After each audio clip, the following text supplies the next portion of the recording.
Hey, what's up everybody? Too Tall Toby here, and today I just wanted to make a short video to show you some changes we made to the bass guitar since the live stream on Thursday. So you can see that there's now 1, 2, 3, 4 kind of scalloped grooves, contours in this bass guitar. That's so that we can more accurately match the physical bass guitar, which has those same 4 grooves in it. So I just wanted to make a short video to explain to you the difference between what we did on Thursday during the live stream, which is what we see on screen here, and this new version, which has the 4, 1, 2, 3, 4 contours scalloped into it. Ow! So to help explain what's going on here, I'm going to go to the top of the feature tree, do a right mouse button, say tree display, show flat tree view, and that way we can see everything in the true order in which it is created. And you can see here that I brought in the same image of the bass from the looking down from the top, and then I created these 4 sketches. So contour 1, contour 2, contour 3, and contour 4, looking down on the top of the bass guitar. Now that I've got those 4 contours there, I'm going to be using them to create my contour geometry throughout the rest of the design. So this first contour here, contour 1, it really took a lot of geometry to create it. What I did was I started out by looking at an image from the top of the neck region, so this image here, and creating this shape here, and then projecting that just onto kind of the horn area. So I ended up with this little tiny kind of like a nub of a projection here. Let me roll back to that section so you can see that little nub there of a projection onto just that little area of the horn. And then once I had that, then I was able to move on and create the projected curve that basically that we created together on Thursday. So I went to a side view. I brought in an image from the side of the bass. So there's that image from the side of the bass. And then I used that image from the side of the bass to create this sketch here. So kind of following that curve from the side of the bass, and then to create this projected curve here. So very similar to what we did together on Thursday. And then again, very similar to what we did on Thursday, I created a final projected curve down here at the bottom of the bass guitar. And once again, I'm using images. So I brought in an image here from the bottom of the bass guitar, and I'm using that to more accurately capture the actual contour from the physical bass guitar to create that final section of the contour.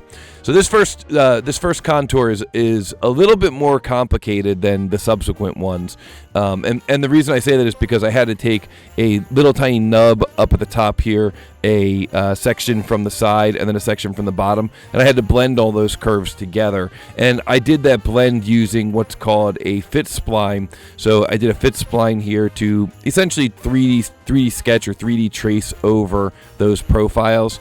And once I did that, I was able to create a loft very similar to what we did on Thursday, to loft those 2 profiles together, giving me that first kind of region that I'm going to ultimately scallop out of the model.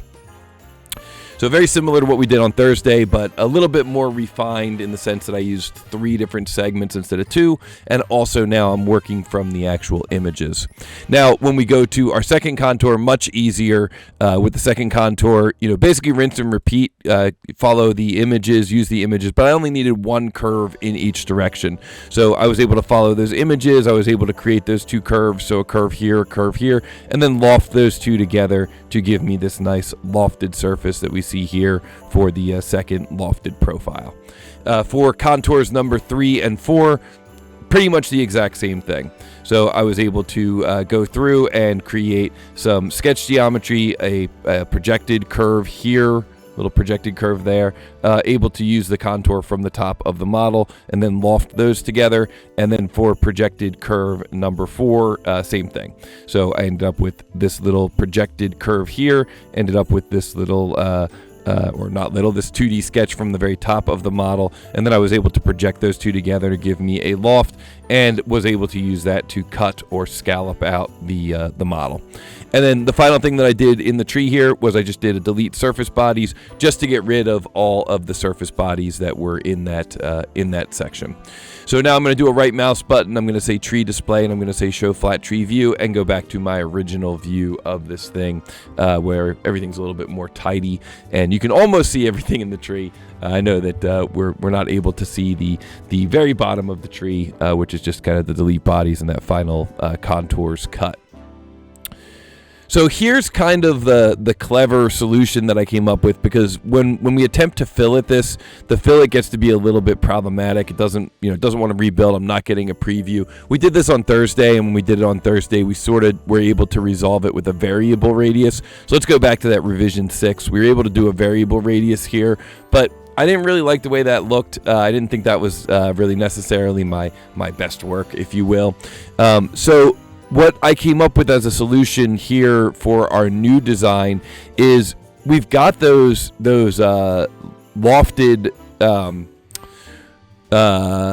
surfaces. Let's just call them the lofted surfaces. So I'm going to call this 4 contours. So I'm going to say add to new folder. I'll call that 4 contours.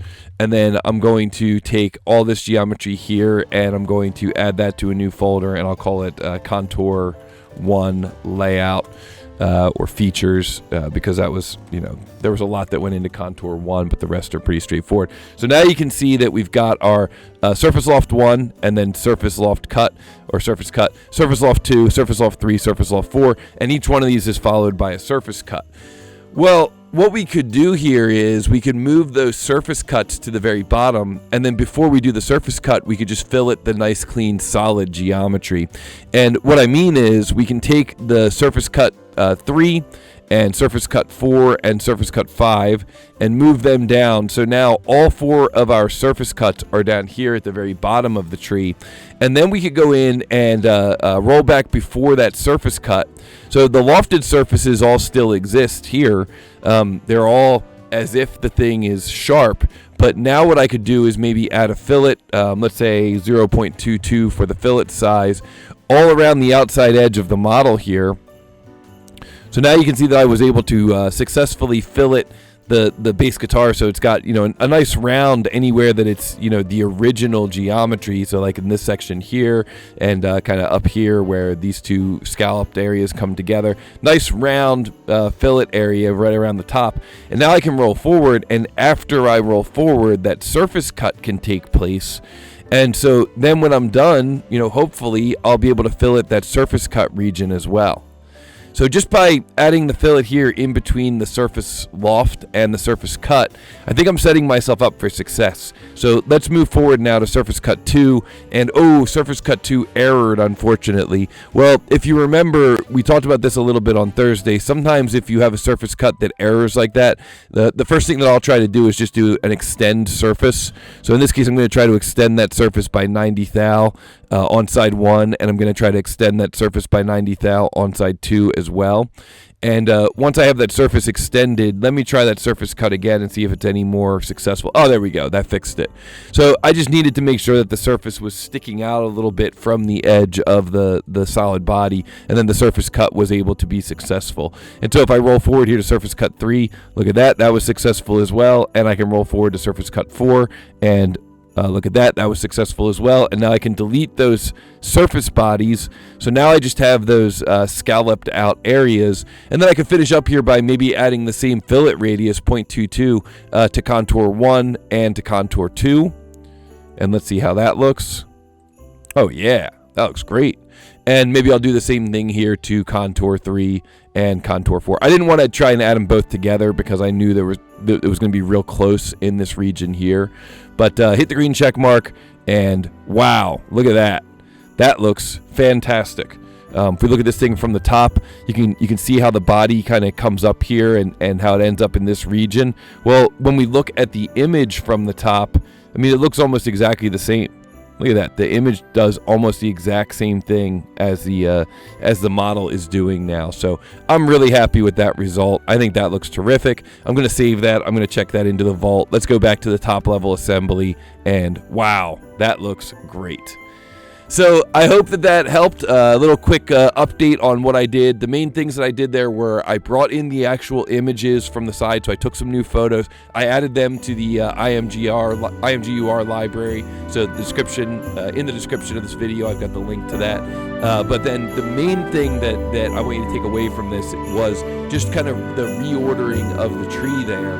And by creating the surface loft first. So we have those 4 surfaces now, kind of just like